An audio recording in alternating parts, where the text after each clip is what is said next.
So, good day mga kajaber! Magandang pinagpalang araw ngayon sa atin mga kababayan dito sa Saudi Arabia. So, kamusta kayo dyan mga kajaber? So, ito kajaber, pasok ulit tayo. Tamang linis tayo ulit dyan. Linis tayo ng gym. So, before tayo pumasok, bago tayo magturo, although wala pa namang kliyente, linis muna tayo para at least malinis yung facilities natin, para pag nag-workout din tayo, satisfied tayo. So ayan, minamap ko muna siya. Mga kagabi. So as of now is 1 PM today. So parang advance sa Pilipinas ng 5 oras. Late kami. Opo, ganun po talaga. So, itong facilities namin medyo malaki to. So, parang dahan-dahan ko lang nililinis to mga kajaber. Pati yung si kajaber natin, yun, kung napapansin yung si jaber natin, no? Nandun si jaber natin, no? Ayun, yun. Nagpupunos naman siya ng machine. Kasi, sabi nga, di ba, ika nga, may kasabihan. Kapag ikay may tinanim, ikay may aanihin. Kumbaga dito sa amin, kapag ikay nakita ng iyong employer na masipag, ikaw ay pagtataasan ng sahod. Ganyan yun mga kajaber. Kaya kahit hindi namin trabaho, ginagawa namin. Kumbaga tulong lang nung namin sa employer namin. So ganyan kami dalawa ni kajaber dito. Tulungan lang kami. Kasi at least kahit pa paano may plano kami sa pamilya namin. So kahit mahirap, talagang pinagtsatsagaan namin. So ayan, nakatapos na ako dun sa isang side. So dito naman ako sa CrossFit area. So ayan lang, talagang minsan iisipin mo sa buhay, kahit hindi mo trabaho or kung ano yung in-applyan mo, lalo't lalo na pag ikaw ay isang OFW, iniisip po pag ikaw ay nag-apply, yun lang yung gagawin mo talaga. Oo, totoo naman yun, although totoo naman yun. Pero minsan kasi sa isang employer naiintindihan mo or iniintindi mo rin kung ano yung situation niya at kung ano yung pagkatao niya.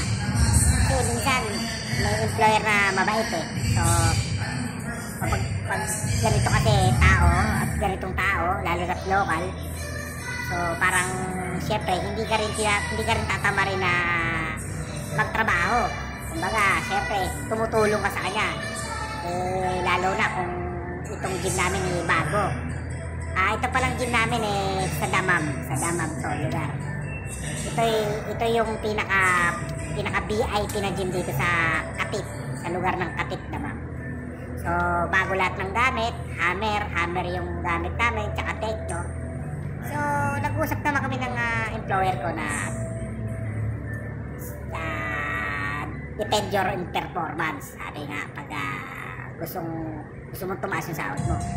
So, ngayon kasi kaya kami naglilinis yan, gumagawa kami dahil ang janitor niya dyan, janitor driver pa ng pamilya na driver ng all around siya, janitor, driver. So parang naawa din kami dun sa India. So kami, tumutulong kami maglinis. So wala na, nakatayo naman kami. So wala pa namang kliyente. So naglilinis kami mga kajaber. So ayan, kung nakikita nyo talagang naglilinis kami. So bali 3 coach kami dyan na Pilipino, 2 Saudi. Alam mo naman, pag lokal lang kasama mo, lalo Saudi, hindi naman yan maglilinis. Kasi siyempre lugar nila yan, tamad yan mga yan. So kami naman din, hindi kami umaasa. Kasi kami, alam mo naman Pilipino, matyaga, diba?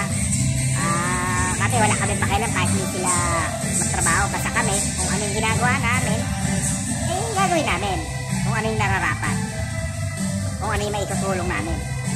So ayan, talagang yung gym namin, malaki talaga yan, hanggang dulo yan. Yan sa lugar na yan, yung pinaglilinisan ko, back area yan, puro back area.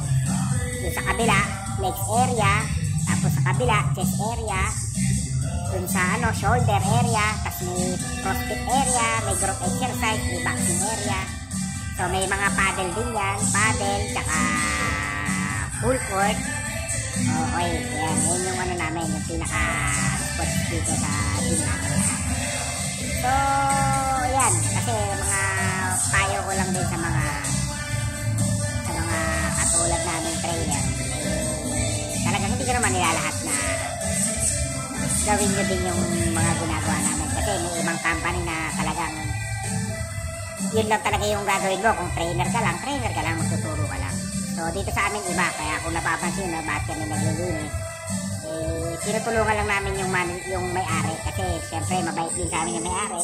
Saka, may pinangako siya sa amin na talagang nagbitaw siya ng salita na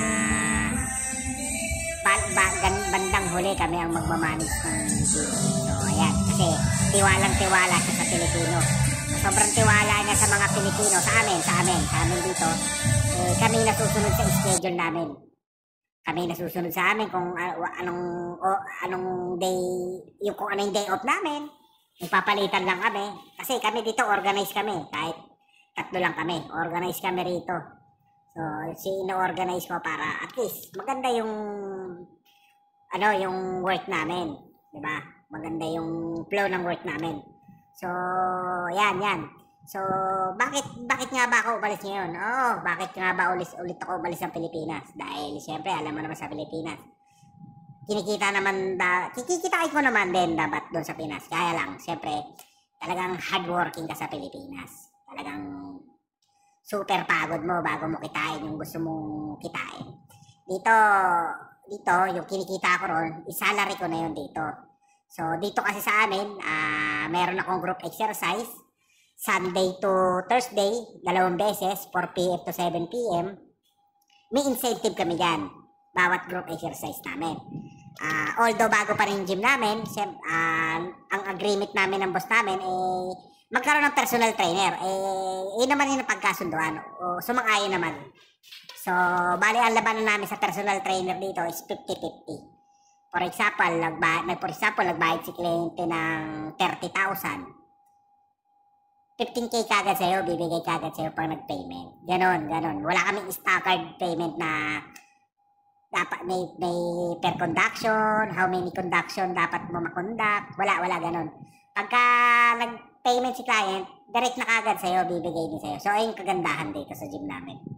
Oo. So, kaya ako rin to ginrab. Kaya ko to tinanggap din yung hire ni Sir. Kasi mabait talaga si Sir.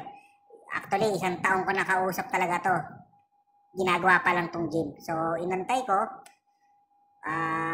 Yun nga. Nagpapataas ako dati ng sahod. So, maganda siya kausap. So, ginrab ko talaga. Sabi ko, kung dito man ako magkakaroon ng opportunity, igagrab ko. Kasi ramdam ko naman. Mabait yung boss namin. Shake siya rito, shake. Kumbaga, pag shake dito, ibig sabihin, marami siyang business dito. So, dito sa Katip sa Daman, siya yung pinaka-pangalawang mga mayayaman dito sa buong Katip. Sila yung mga rich family rito sa buong Katip. Pangalawa sila.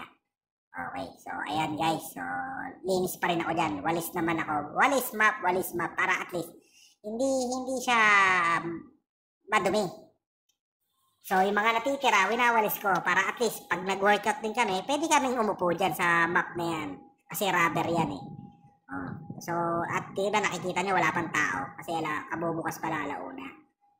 Pero ano yan, 24 hours yan. Gantong time wala pa kasi 5 pa ang ano yan eh. Ang datingan ng mga kliyente natin. Kasi galing pa ng work yan. So, pagdating ng 5 to 6 yan, medyo madaming kliyente. So, talagang i-assist mo talaga isa-isa. I-assist mo doon sa mga beginner, bibigyan ng mga workout, basic, kung paano yung improper or proper workout. Yan. So, guys, ganyan. So, dito, linis pa rin ako, guys. Continuous pa rin yan.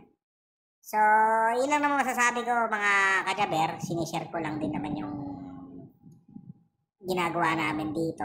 So, ayan, si kajaber, nakikita nyo. Yan si Jaber Email. Siga ng Antipolo yan. Yan. Siga ng Antipolo yan. Yan.